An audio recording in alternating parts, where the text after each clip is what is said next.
Hello, everybody. There you go. All right. All right, go ahead. Hello, everybody. Welcome to another episode of Strange and Exiles podcast. I'm your host, Daniel Toyrek. This is my co-host, Daniel Toyrek Sr. Hello, everyone. God bless you all in the sweet, beautiful name of Jesus Christ, the Lord Amen. and Savior of this world. Welcome back to another episode. Before we start, make sure you hit that like and subscribe button or the share button, follow, whatever it is that you're listening on. It helps us out, helps the channel grow, and helps more people be able to see it. So if you can, that'd be great, and we appreciate it. I bought this water at Target, and I don't know, it tastes funny. Like, take a quick swig.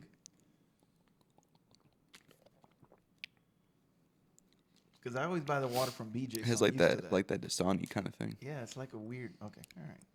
It's like pool water. Oh, come on, man. Okay, It's not that I'm gonna bad. take a dive into the bottle. Continuing on Buddhism this week. Yeah, I feel like, just so you know, I think it's gonna be this week and next week, and that's it. We're done. Okay. Just because I did the reading and I know that we won't be able to go through all chapter 11 tonight, so it's definitely gonna be one more. Yeah, because I really want to finish this because I want to do other stuff. Yeah. Yeah. Yeah, you mentioned the next thing you want to do. I want to do an episode, just so you guys know, I want to do an episode on Satanism. I was watching a debate the other day between a Christian and an atheist, and he was a Satanist. And then I was just like, let me look that up. And then I found it to be interesting from a Christian perspective. So I think I want to do an episode on Satanism. Okay. Yeah. All right. Maybe Yeah. 2, maybe 5, whatever. Depends how far we go into it. If we just stick on base Satanism, or do we do on the occult practices that they do, like the actual satanic people? Do you jump into the Wicca people? I mean, there's a lot of, within that world view, there's a lot of avenues. So we'll see if you find it interesting. Yeah. All right. We finished off last week, or we ended the last episode talking about the monastic life and the monks and the nuns and all that. So we'll be continuing that until we get into the next chapter. And his first bit for this episode is the economic base of the monastic life. Yeah, this is basically like the monks and their money. Yeah. You know, like you go to the Buddhist temple and you're gonna see them there, and they're just walking around with their robes on and their sandals.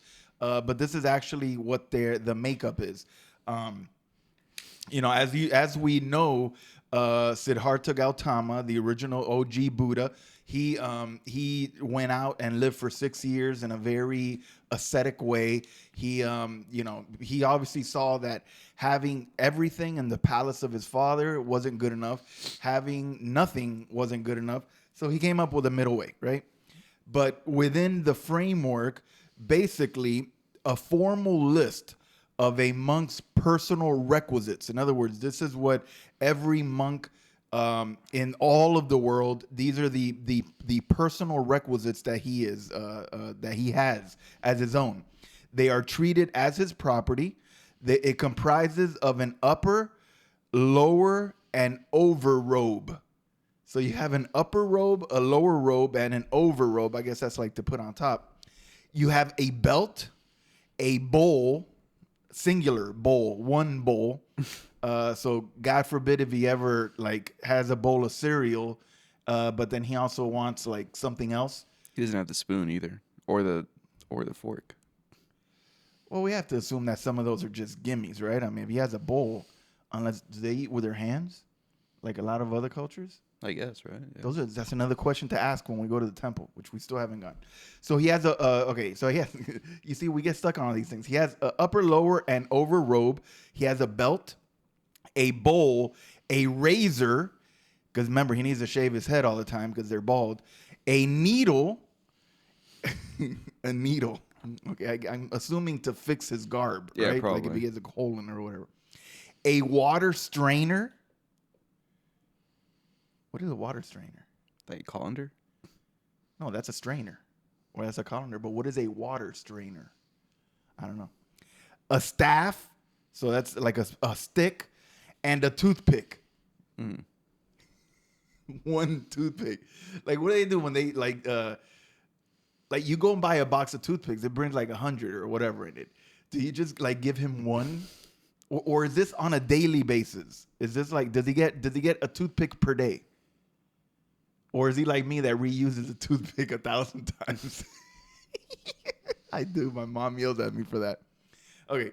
In practice, in practice, a monk also has such articles as sandals, a towel, one towel, extra work robes, a shoulder bag, an umbrella, books, writing materials, a clock, and a picture of his teacher. I'm guessing no picture of mom and dad, no No, picture of just the teacher. so just his teacher. Now, in Southern and Northern Buddhism, remember, Southern Buddhism is India, Sri Lanka, and then those Asian, some of those lower Asian countries. And Northern Buddhism is the Tibetan Buddhism.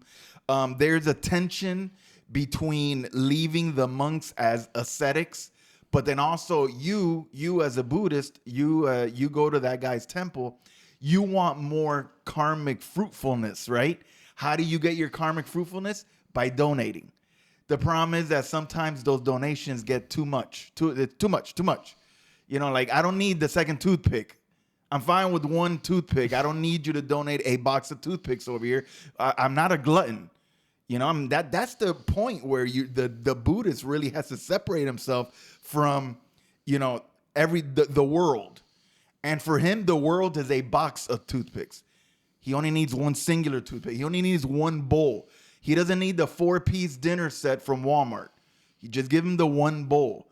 It doesn't mention, and then one umbrella. What happens if it's a really bad storm and then that umbrella goes kaput? Yeah, another one, right? Okay, but who gives him the umbrella? Is it the temple or is it people? I think it's people. He's allowed to have writing materials, so pencils, pens, and all that. And of course, the wonderful 8x10 of his teacher. But all right. So in other words, there's also a fine line between giving too much. Now get this one. Thus, a town monk with a good reputation.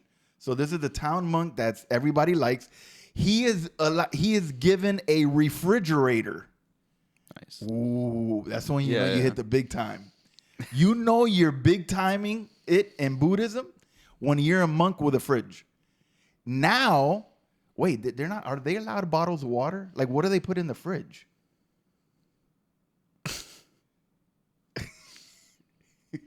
Are they allowed to eat? No, they're vegetarian, so they can eat cheese. Yeah. So he could put government cheese in the fridge. And get this, he's also even given the use of a vehicle. However, he doesn't drive it himself. Somebody has to drive the vehicle for him. So in other words, that is basically the pay scale within the monkhood of Buddhism. You're allowed some clothing, which I believe it should be kind of a thing. You know, you're allowed a bowl, a razor, a needle, a staff, a water strainer. Still don't know what that is. A singular toothpick. You're allowed sandals, one towel. Hopefully it's not laundry day.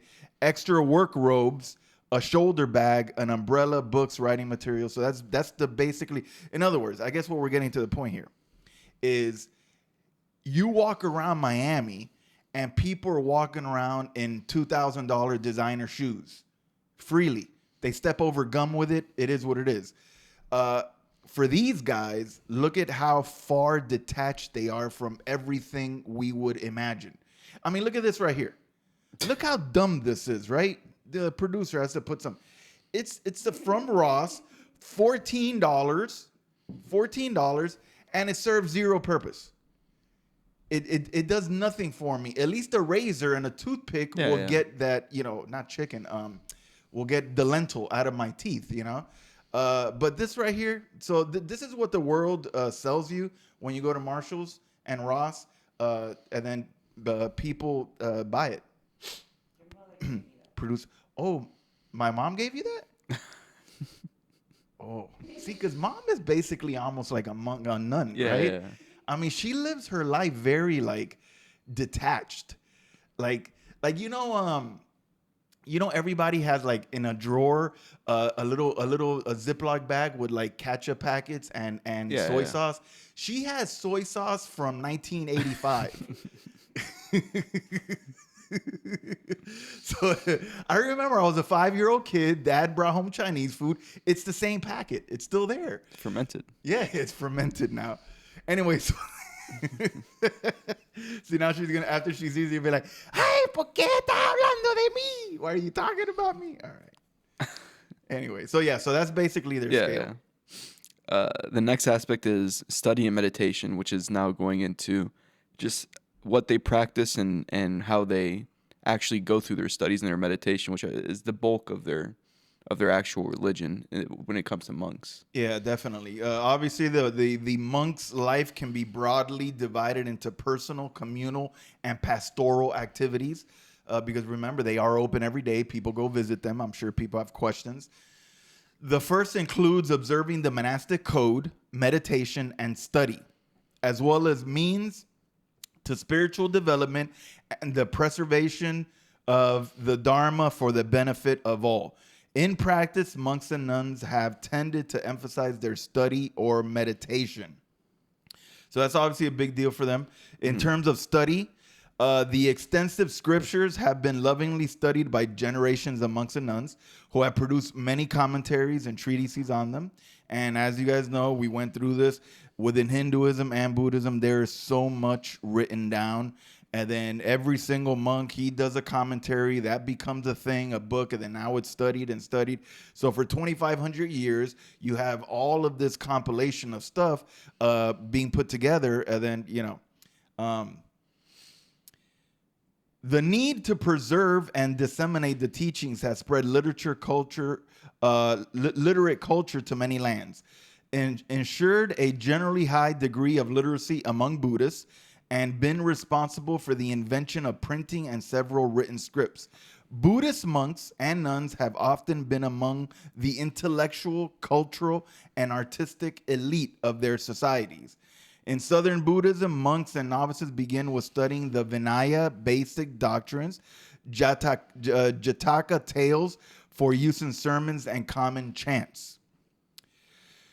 The first complete printing of the Pali Canon was in 1893 under King. Go ahead, Junior. What is that? Chulalongkorn? She did pretty good. It's like Chulalongkorn. Yeah. Chulalongkorn. Yeah, not Longhorn like the restaurant, Longkorn, like with a K. Chulalongkorn of Thailand. Though the version printed in Roman characters by the Polytech Society of London since 1881 has become the widely used version. The Sixth Council, held in Burma from 1954 to 1956, cross-checked and revised the manuscript tradition and produced a printed canon known as the Chata Sangayana. Monks also keep alive the oral tradition, with some memorizing large section of text. A few even know the whole canon, which is pretty impressive for that guy. Now, in terms of meditation, in Southern Buddhism, a forest monastery usually consists of a simple wooden meeting hall shrine room and kutis, which are huts, or even caves as dwellings. It is usual for monks specializing in meditation to adhere to Vinaya more strictly, and they may also undertake, at least temporarily, some of the 13 Dhutangas, or the austere practices. Remember, every single thing they invented, 8 this, 10 that, 13 this, blah, blah, blah, blah, blah, blah, blah. These are intended to cultivate non-attachment and vigor. Those more commonly practiced include living off alms food only. So in other words, hopefully somebody comes that day and delivers some food for you. If not, you're going to be hungry. Eating only one meal a day at around 10 a.m. Eating food from the alms bowl, and living at least half a mile from a village. That way you don't listen to people's racket. The more hardy might undertake to live at the foot of a tree or sleep in the sitting position. So now, in terms of their meditation, there's obviously an intent to make sure that you're following the right path, their scriptures say. But then also, you can go out into a hut, you can go out into a cave, and then some more hardcore people, they only eat whatever's been brought to them. Because remember, Siddhartha Gautama, when he was at the point where he could not figure out anything and he was starving, That young girl came and gave him the rice porridge. So it's almost like you're following in his footsteps by doing that. People giving it to you, eating once a day, 10 o'clock in the morning, and then obviously trying to stay away from the village and be away. And then the even more hardcore people literally like go like Siddhartha under a tree, and they do their meditation there. In northern Buddhism, many monasteries have caves or huts for intensive meditation.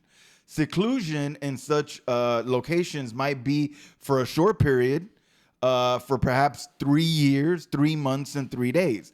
During this time, the meditator is alone with food and water being silently passed through a small opening.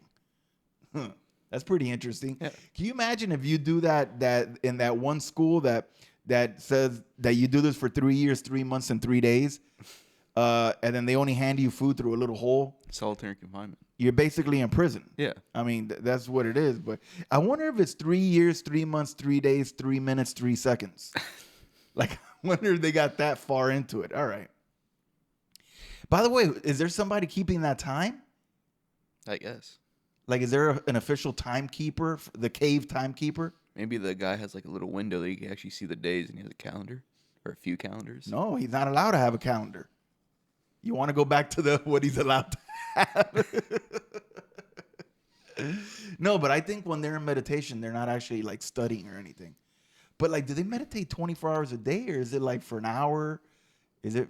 I don't know. Well, they said they sleep in the sitting position, the hardcore people. So I guess they do sleep.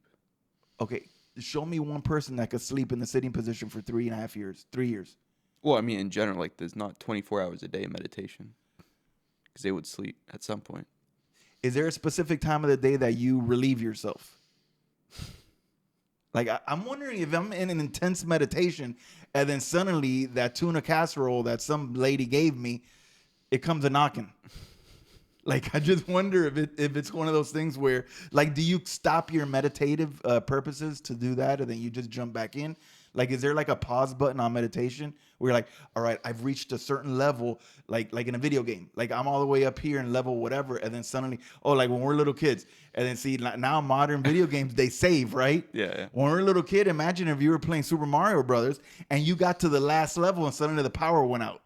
You had to start from the beginning. Like, that's it. There was no save mode there. These are the things that I wonder in the meditation. Is there like if you're already at a point where you're basically like fully enlightened, where you really see the way suffering is and how the how to get out of the whole, reincarnation bit, but then suddenly like you have to go to the John or the pail in the corner. I don't know what it is. Obviously, the guy doesn't go out. Is all of its progress up until that second, is it deleted, or does he like get to put a pause on that meditative like placeholder and then do his deal, come back, and then he's right? All right. In Eastern Buddhism, isolated retreats have also been practiced, but the Chan Zen school developed the institution of the meditation hall as the focus of life in larger, well-run monasteries. That this is a period of intense meditation that you do on this. On a raised platform at the edge of the hall, the monks and nuns or trainees meditate, sleep, and eat with their few possessions neatly packed in a small box above or behind them. Man, that sucks. Yeah. Can you imagine, like, everything is in a box, in an Amazon box right behind you? It's your one toothpick, your one bowl, like everything is right there in the box. And then you basically live, you sleep and eat. Once again, do they get up and go to the bathroom? I'm sorry I make a big deal about the bathroom thing. Look, we're Westerners, all right? We have had the blessing of indoor plumbing for many years already. We have become highly dependent on these practices. But then I wonder, like, for instance, I've never seen a pastor preaching and then get down because he has to go to the bathroom. Like, he knocks it out. But then while this is their version of like whatever their practice. Do they allow for those human elements to kind of come out? They don't give me an answer here. Look, I'm a human being, man. These are the things that I think about. But what do you want me to tell you? So next is the communal life, which is a little bit what that last bit was talking about, how they were all packed in one giant room. Are you cold? Yeah, I'm fine. Do you want to go get a jacket? Sure. You gonna keep talking? Do you want me to do the Yeah, communal bit? I guess. All right, he's gonna go get a jacket because I see that he's cold here. The fan is on, and all right. In regards to the communal life, while monks and nuns may spend some time in solitary meditation, the monastic life is nurtured and supported by a communal lifestyle. In having shared values and ideals, the Sangha supports the spiritual development of its members by solidarity, example, teaching, mutual acknowledgement of digressions, an ordered lifestyle, communal discipline, and minimal privacy. The ideal is that possessions should be shared, even down to the contents of an alms bowl. So you get that? I wonder, do they share? Junior, do you think they share the toothpicks? I don't know. Like, now I'm wondering. If everything is supposed to be shared, is it including toothpicks? I don't know. As in all traditions, the monastic day in Southern Buddhism starts early at around 5 a.m. So this is their like daily grind, right? Mm-hmm. A typical routine in a Thai town, I always say Thai town, in a Thai town or village monastery begins with study or meditation, with breakfast being taken at around 7 a.m. after the alms round. So I guess people come in early and then they bring in some alms early. Communal chanting then follows for about an hour, though some senior monks might chant at the house of a layperson who has invited them for their meal. So a senior monk gets invited to somebody's house and then the monk goes out in the morning and chants at the house. I guess. It's almost like Christmas carolers, right? But instead is num ban dum ban dim boom bam boom. From around 9 to 10:30 a.m., seniors teach juniors and novices. The last meal of the day is then eaten so as to finish before noon. And it's interesting, huh? So they eat breakfast at around 7, and then they eat before noon. That's it. No more food after that. No midnight snack, none of that.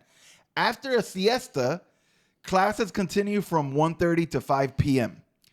Alternatively, there might be an ordination ceremony or chanting at the lady's request. At around 5 p.m., cool fruit drinks or milkless tea or coffee are served. After chores or free time, chanting takes place from around 7 to 8 p.m. The evening and then is spent in administrative work, seeing lay visitors, study, and some meditation or chanting. That's a full day. Yeah. I mean, that is a full day from 5 in the morning all the way up until nighttime. They're doing stuff, you know. They eat twice a day.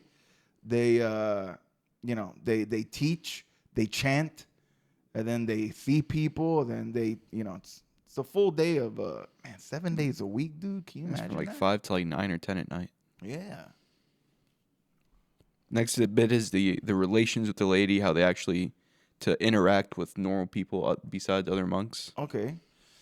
Over the centuries and in many lands, Buddhist monks and nuns have acted as good friends to the laity in a variety of ways, starting with being good examples and thus fertile fields of karmic fruitfulness. Fertile fields of karmic fruitfulness. The ethos of the Sangha has thus been radiated out into society, and the lay world has received various benefits from the world-renouncing Sangha that it supports. So basically, they have a good relationship. In Southern Buddhism, monks give sermons to the laity within the monastery, at funerals, at memorial services, in the home, and at blessing ceremonies for some new venture. The themes are most frequently ethical and often draw on the Jataka stories, which remember are the myth stories. In Southern Buddhism, it was mainly boys who were educated at the monastery schools, but they passed on something of their education to their sisters and wives, and there were also some purely lay schools organized for girls. In Tibet, The communist Chinese ended the educational role of the monastery, and modernization has also meant that education in Sri Lanka, Burma, and Thailand is now primarily in state schools, so that the monks have mostly lost their traditional role as school teachers. So as we get more modernized society, they start to do away the same way that happened here in America with Christianity. You know, before Christianity was taught, it was a thing, and then they start to secularize, and then before you know it, there's no more praying in schools. There's no more, Star Spangled. I mean, what is the Pledge of? They still do the Pledge of Allegiance? I think some places do. Yeah. But in other words, as they get more modernization, they become more secular. They start to push out from their teachings the religious stuff, and then just focus on what they teach in schools today, which is just general education. Mm-hmm. And that takes us to the end of that chapter. Yeah. So now the next chapter is speaking more on meditation and cultivation of experience-based wisdom. Is going like really a lot more into detail of the actual meditation aspect of it. Yeah, this is the main practice. Yeah. And really, this chapter is, the previous chapter was about the monks and the nuns. Now this is the Buddhist, the member, the laity. And this is there's a lot of technical aspects to this, so I'm going to try to really take this between today and then next time, just so that we kind of have an understanding, because this is, when you say, I want to be a Buddhist, this is what you learn to do. And this is really where we kind of take a path off the big jump, off ramp of just regular sanity and plainness, and then now it just gets all convoluted. On the Buddhist path, a key quality to develop is that of panna, which is understanding or wisdom. So panna, understanding or wisdom, that's what that is. This is of three kinds: nurtured by, number one, hearing or reading teachings from scriptures and living spiritual teachers. So number one, you hear or you read. Number two, reflection on these. And number three, meditative development or cultivation of the heart or mind and the factors of the path. So basically, what they're saying is that you see, once again, it's almost like the way they break it down. It's a redundancy, because you could say the same thing about anything in life. Yeah. You can say the same thing about some kid in kindergarten right now. What does a kid in kindergarten do? He listens to the teachings from the teachers. He reflects on what he just learned, and then he puts it to work, right? You know, he develops it or cultivates it, right? This would be the equivalent in our circles of the pastor preaching, and then you listening to the pastor, you reflecting on what he just said, and then you going home and acting on what he just said. Like, you make changes based on what he says, you know? The third aspect is what matures true wisdom, which is the development or cultivation, the meditative development and cultivation, which directly sees things as they really are. Hence, cutting through spiritual ignorance, the key aspect of awakening and enlightenment. So in other words, seeing things exactly as they are. That is the key aspect of you receiving your enlightenment, Junior, just in case you were wondering. Well, I'm enlightened, just not according to the Buddhist. And it's funny, you were talking about an atheist versus an Hindu, and the Hindu would ask what it means, or the atheist asked the Hindu what it means to be enlightened, and the Hindu, like, he kind of just skirted the question. Man, I was watching a debate, because he just basically said it, but I was watching a debate between an atheist and a Buddhist. I mean, a Hindu, and they were talking about the cosmos and like the solar systems and all of that, like how it was created. And then he basically says that depending on the size of the solar system is dependent on how big the Brahma was. Remember, Brahman, he projects himself as his Vara, and his Vara has three projections, which is Brahma, Vishnu, and Shiva. Brahma is the creator god. Vishnu is the sustainer, and then Shiva is the dissolver god, right? So then he goes on to say, well, depending on how big the solar system is dependent on how big the Brahma was. And they were like, there's some Brahmas that have one head, there's some Brahmas that have 100 heads. So that would explain the reason why some systems are bigger than others. The atheists, both of them, paused for a second, and one of them asked, okay, do you actually believe that? But then as they were talking about this, the conversation of being enlightened came up. And then this one Hindu says, yeah, enlightened. And then one of the atheists says, are any of you two enlightened? And then one of them said, the one that answered, he's like, yes, I am enlightened. And then the atheist tells him, so what did you experience? Like what happened? Like, what did you see? The Hindu was like, that's not part of this debate today. So, I mean, we could talk about that some other time. And then the atheists were both like, and I was like, no answer. No answer. How does he know he's enlightened? Come on, there's no, the guy literally, like, I could tell you down to the second, the day that the Holy Spirit came into my life. I can tell you, because I will never forget that moment for the rest of my life. I still remember the day that I accepted Jesus Christ in on our dining room table, in our dining room with my mother in the morning before I went to school. I'll never forget that. This dude has been reincarnated 500 times. He finally gets his enlightenment, and he says he can't explain what it is. Okay, very good.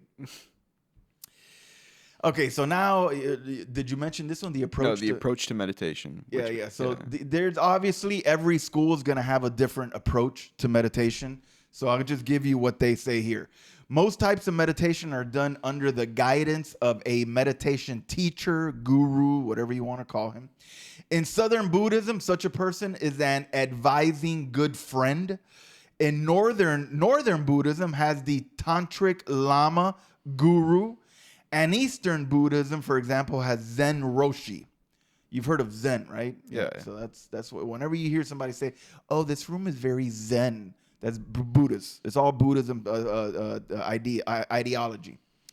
The Buddha having such a teacher as the most powerful external factor in aiding purification of the heart, and as the whole of the holy life rather than merely half of it.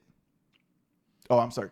The Buddha saw having such a teacher as the most powerful external factor in aiding the purification of the heart. So in other words, the Buddha himself in his teachings, he felt like it was a key thing for people, the laity, to be able to have somebody guide them and teach them and walk them through. Meditation requires personal guidance, as it is a subtle skill which cannot be properly conveyed by standardized written teachings. Can you give me an alternative definition of what that just said? That you can't just read how to do it. There's no standard way of doing it. That's why that other moron said he couldn't explain his enlightenment. I guess there's no words for that. So you mean to tell me that you can't write down a step-by-step process on how to meditate? I guess not. I guess if I went to a Pentecostal church and I asked somebody to tell me how is it that you speak in tongues, they would probably have difficulty saying that, right? Yeah. But I figure you could at least help, like, in other words, the teacher, the guy that's teaching you to meditate, right? Couldn't you theoretically record him and then write down everything he just said, and now it's written? I guess. He's basically teaching you what to do, right? Close your eyes.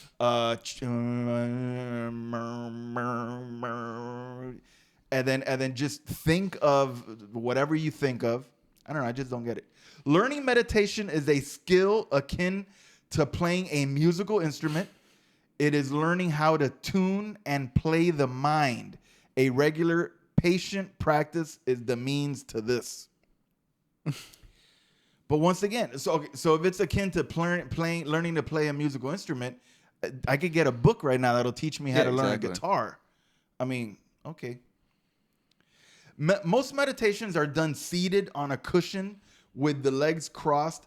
With one foot on the opposite calf muscle or thigh, or both feet thus, with the hands together in the lap, or and the back straight but not stiff, or with one foot on the floor in front of the crossed legs or kneeling. Can you look at photos of this real quick, just so people can have a visual of this? To put Buddhist meditation position. See, because I feel like I read all of that, but it's easier if I could see it. Together, lap this, or with one foot on the floor in front of the crossed legs or kneeling. One foot on the floor with crossed legs. Oh yeah, there we go. Yeah. Let me zoom in on that. Okay, I don't know if you guys can see that, but can you see it? Yeah, kind of. Yeah. Yeah. All right, so we have the lotus, the half lotus, the Burmese, the Zafu pillow, the chair, and the Caesar. Okay. Once a person is accustomed to this kind of position, it is a stable one which can be used as a good basis for stilling the mind. So in other words, once you figure out how to actually get into that position, it'll help you out to calm your mind down. The body remains still with the extremities folded in, just as the attention is being centered. So since you're folding your legs in, your mind is also folding in and being centered. The general effects of meditation are a gradual increase in calm and awareness. A person becomes more patient, better able to deal with the ups and downs of life, clearer headed, and more energetic. He or she becomes both more open in dealings with others and more self-confident and able to stand his or her own ground. I wonder if these are like scientifically proven like benefits of meditation. I guess. Because some of these claims are pretty outlandish right here. I mean, basically saying that if you meditate, your life is going to be awesome. Like it's just you're going to be better. You're going to be more energetic, more patient, deal with ups and downs of life. You know. I guess that's why so many people are into yoga now. Huh? I guess so. Yeah, but that yoga's yoga. This is meditation. Well, yoga was a type of meditation for Hindus. For the Hindus, yoga's it is a form of it, but this is like the real meditation, not the soccer mom meditation at the YMCA. To develop a good basis for meditation, preliminary bowing, chanting, and motivating reflections may be done. In the northern tradition, a preparatory visualization may be done to breathe out negative qualities, seen as like black smoke, and breathe in positive qualities seen as radiant light. So you do breathing exercises to try to get the negative stuff out, the black smoke. And then you breathe in good stuff, the light, you know? Out with the smoke, in with the light. What do you want me to tell you, man? The next part is going more into what you get out of doing meditation consistently. The qualities to be developed by meditation.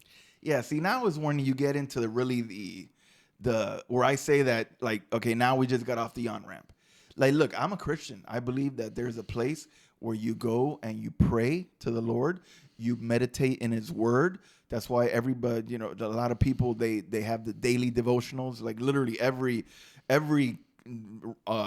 big time pastor, publication, everybody has a devotional. You can literally go out there. There's a billion devotionals that you have access to. Those are things that you do. And I get that. So I understand that aspect of it. But the way that they explain this meditation now is when it just gets weird for me. And it's overly explained. It's funny. They can't explain to you how to meditate, but they can explain all of this, you know? Yeah.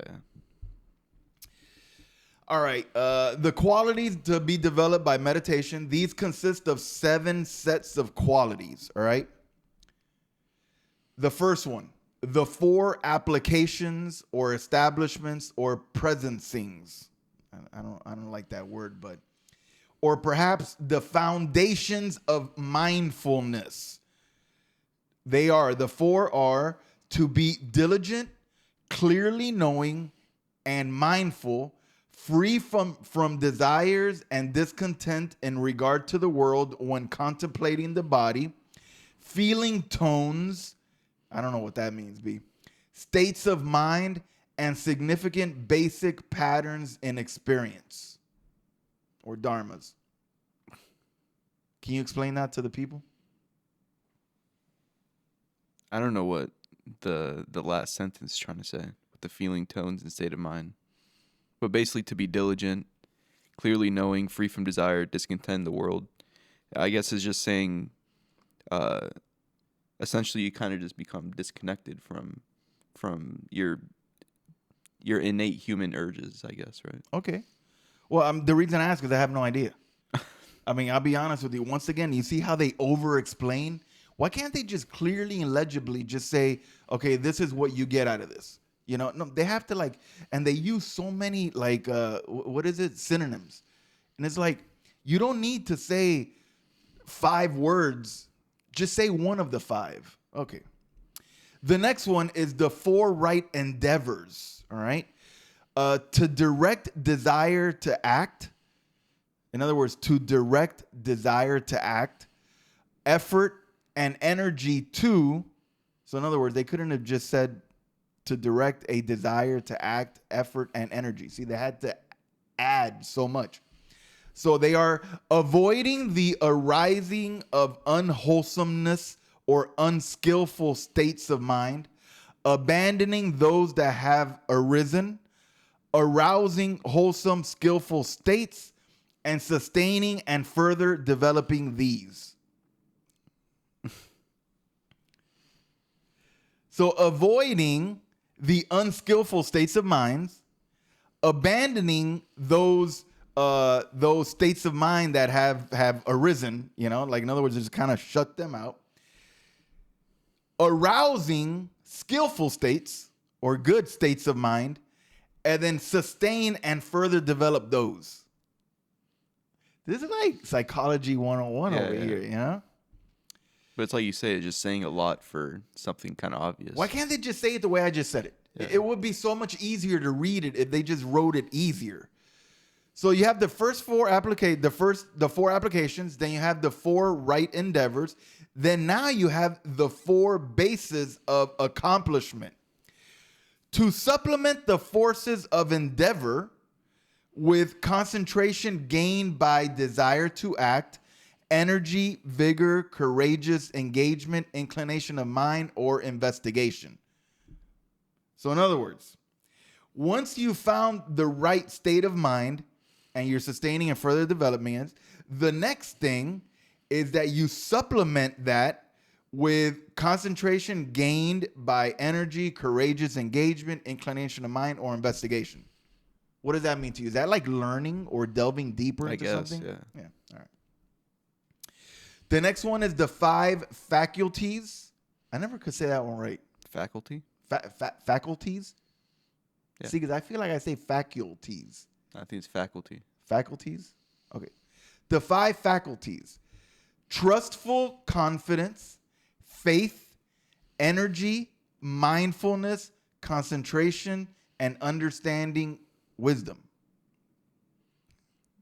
The 5 powers. The 5 faculties when at the level of being unshakably established. What happened? What was the point of that one?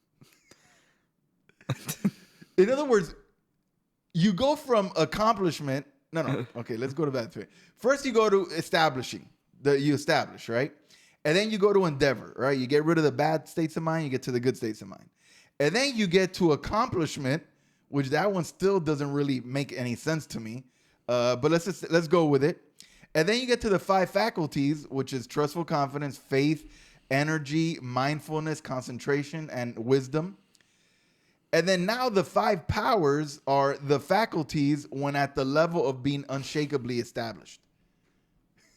So in other words, it's when you've gotten those 5 faculties, which is faith, energy, mindfulness, concentration, and wisdom, right? Faith, energy, mindfulness, concentration, and wisdom. Once you've gotten those locked down to the point that none of those things can be shaken, that's when you've hit the 5 powers. All right? The next one, we're not even done yet. The next one is the 7 factors of awakening. So once you've gotten those 5 powers on full lockdown mode, now these are the factors of awakening. What are they? Mindfulness, analysis of dharmas, energy, joy, tranquility, concentration, and equanimity. Are you going to comment on anything? So this is what happens when you're enlightened, according to them? Awakening? This is the process of enlightenment. Yeah, once you've basically mastered all of those 7 things. Okay. Which is mindfulness, analysis of dharmas, energy, joy, tranquility, concentration, equanimity. It's just like when you're in a state of peace and just like locked in with the Buddhists and kind of thing. Right? Exactly. That's when you're full on. Yeah, you're full on. You're just like Siddhartha. Mm-hmm. Yeah, you're lit under the tree. How many people have this? The Hindu the other day couldn't answer. I don't know how many people have this. What, do they glow? Well, later on, we're going to see what happens when you're enlightened, by the way.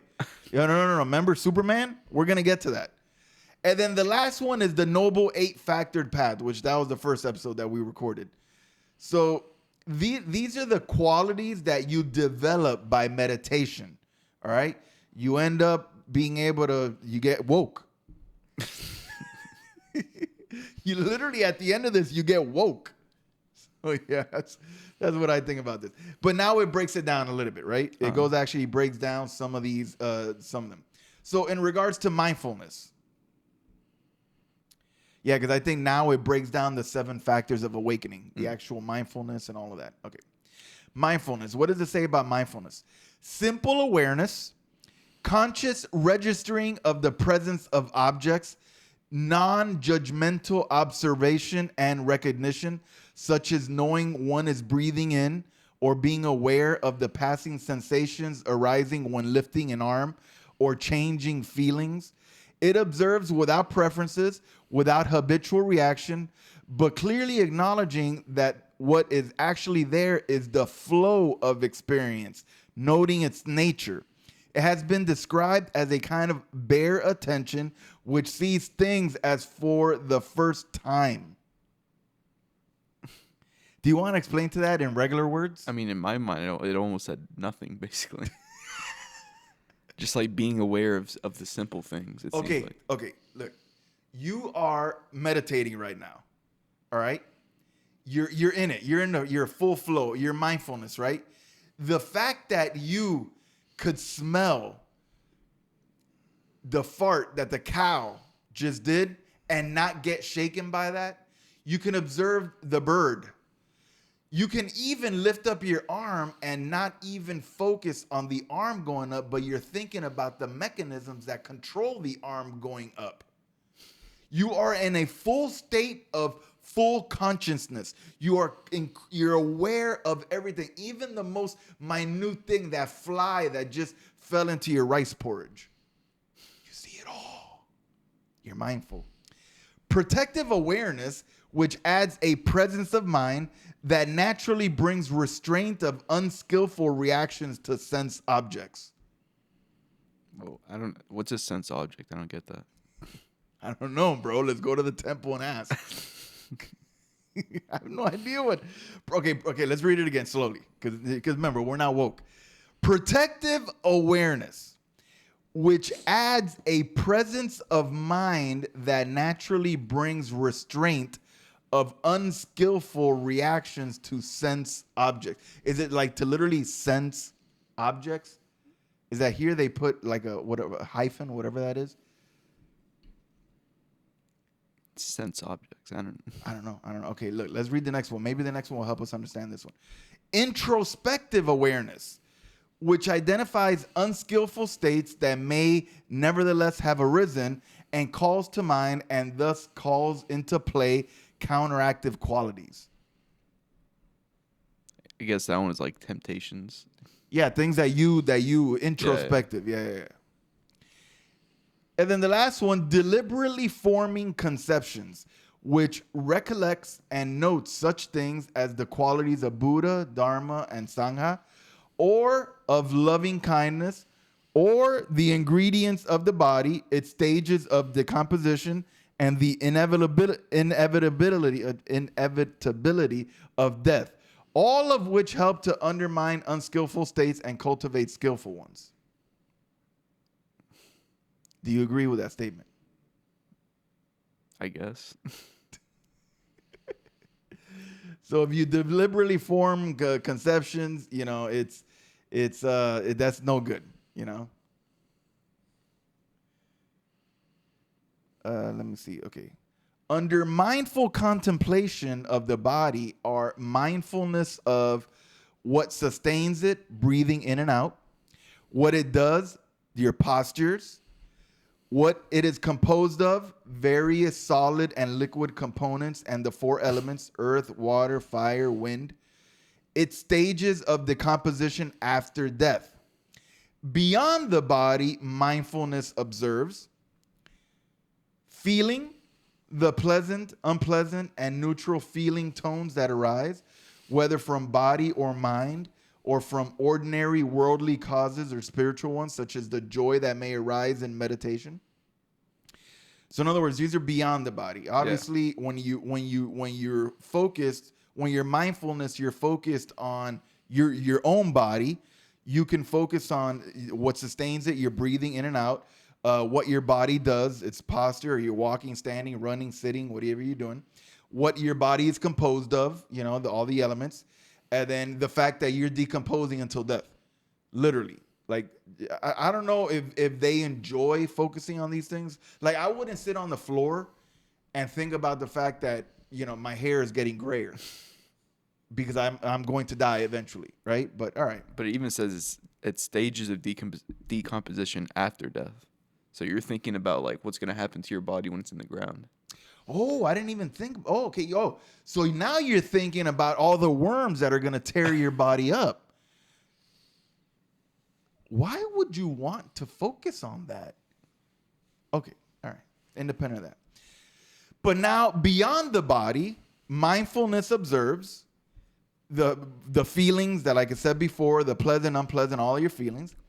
It observes the mind states, the presence or absence of unwholesome states of minds and of one's degree of mental development and concentration.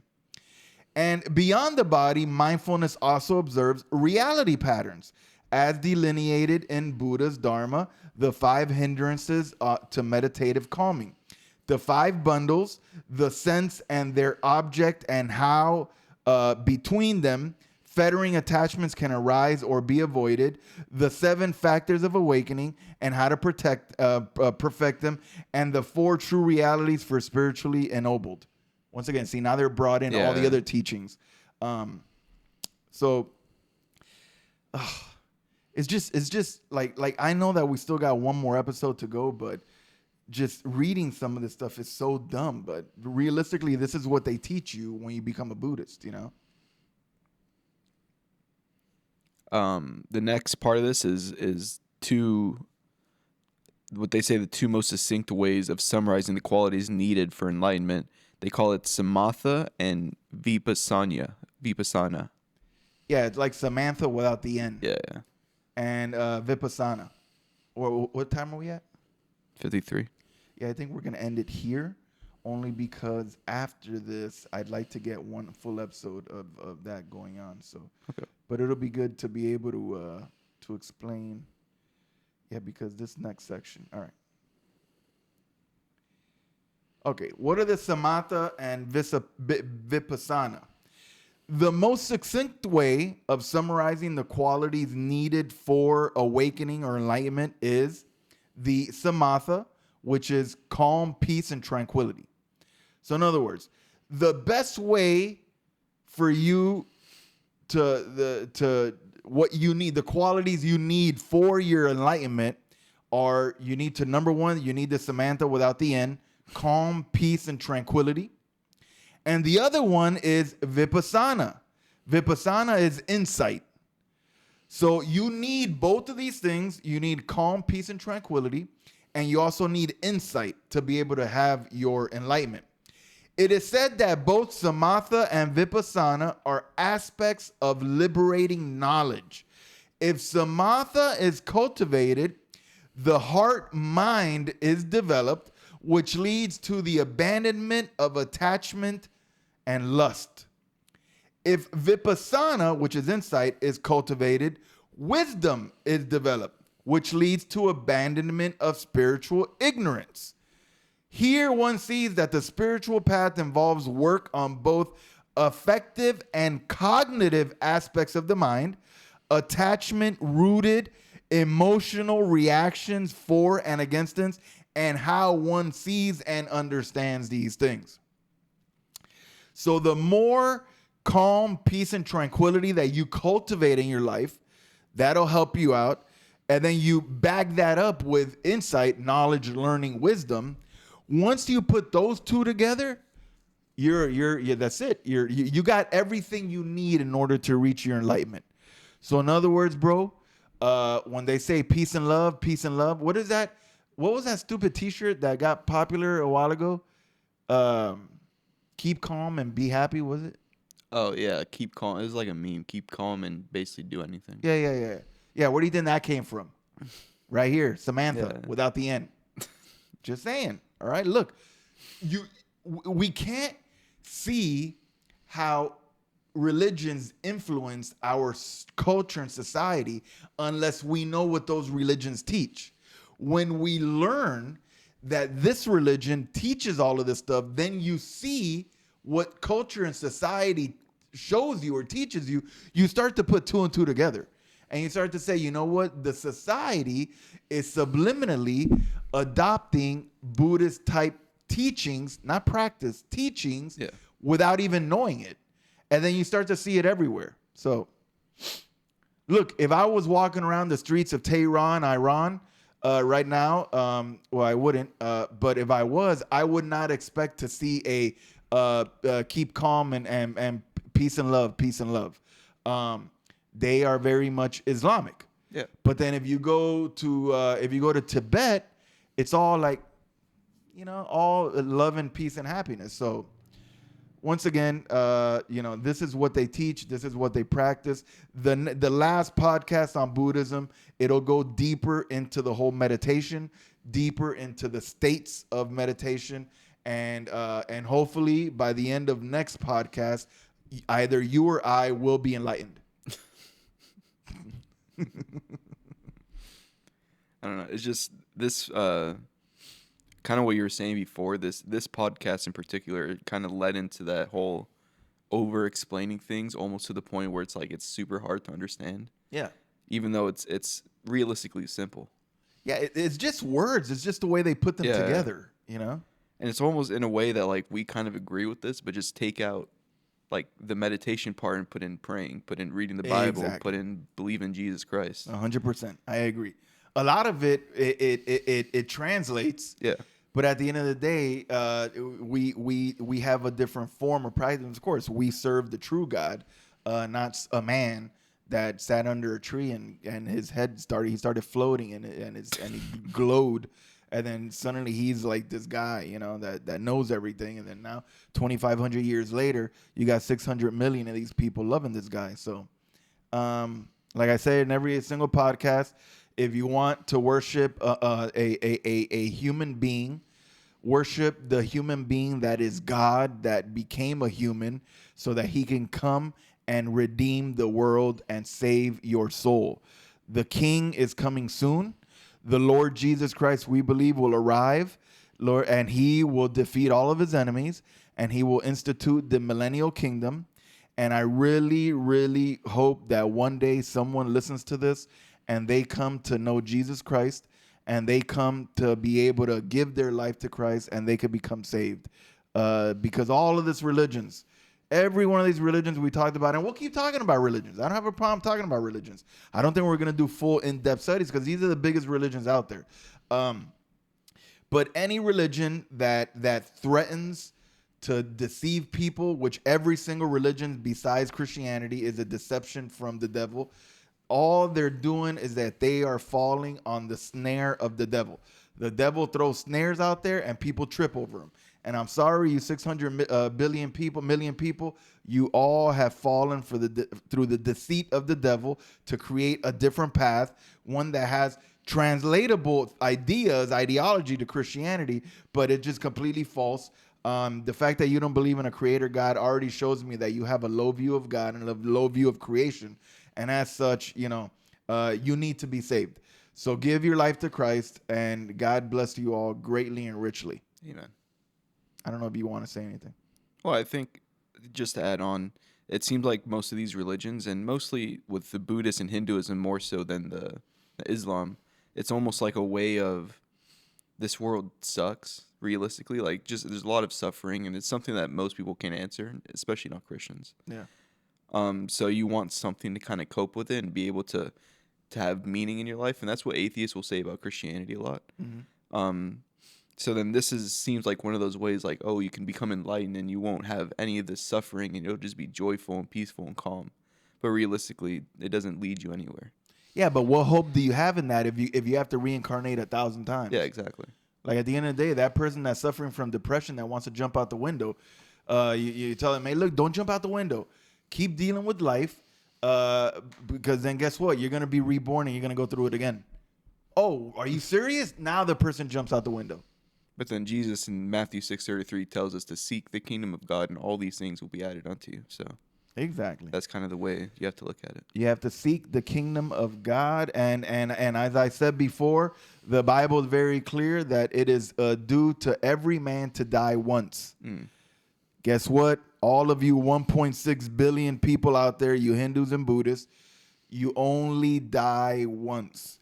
There is no hope. Like I heard a Buddhist the other day talking about this. They're like, well, it's obviously that if there is life, then there is also death, but then it's cyclical. So since everything in life is cyclical, then it leads you to believe that our lives are also in a cycle. And I was like, dude, get out of the laundromat, bro. I mean, that's what's in the cycles in the laundry room, bro. Not in your life. You are born and you die. That's it. One time. Where you go after you die depends on the decisions you make today, not in your next life, not in your previous life, not when you were a bumblebee or a cougar or a mountain lion. No, it is when right now you're right in front of me. Guess what? God loves you. Take God, Jesus Christ. He is the way, the truth, and the life. All of this other crap, it is all the window coverings. Amen. Sorry. Well, it is what it is. Don't have to apologize for it. No, I'm not apologizing. I see these guys into these debates and like it hurts me because like they actually believe this stuff, and I just don't see. Look, next podcast when we go through some of the stuff, you're gonna be like, seriously, how could anybody believe that? But all right. Well, thank you guys for joining us. We'll see you guys next week, and we'll be finishing up Buddhism next week with the next podcast. So. Amen. Praise Jesus. We're gonna be done with this. Thank you. See you guys next week. God bless you.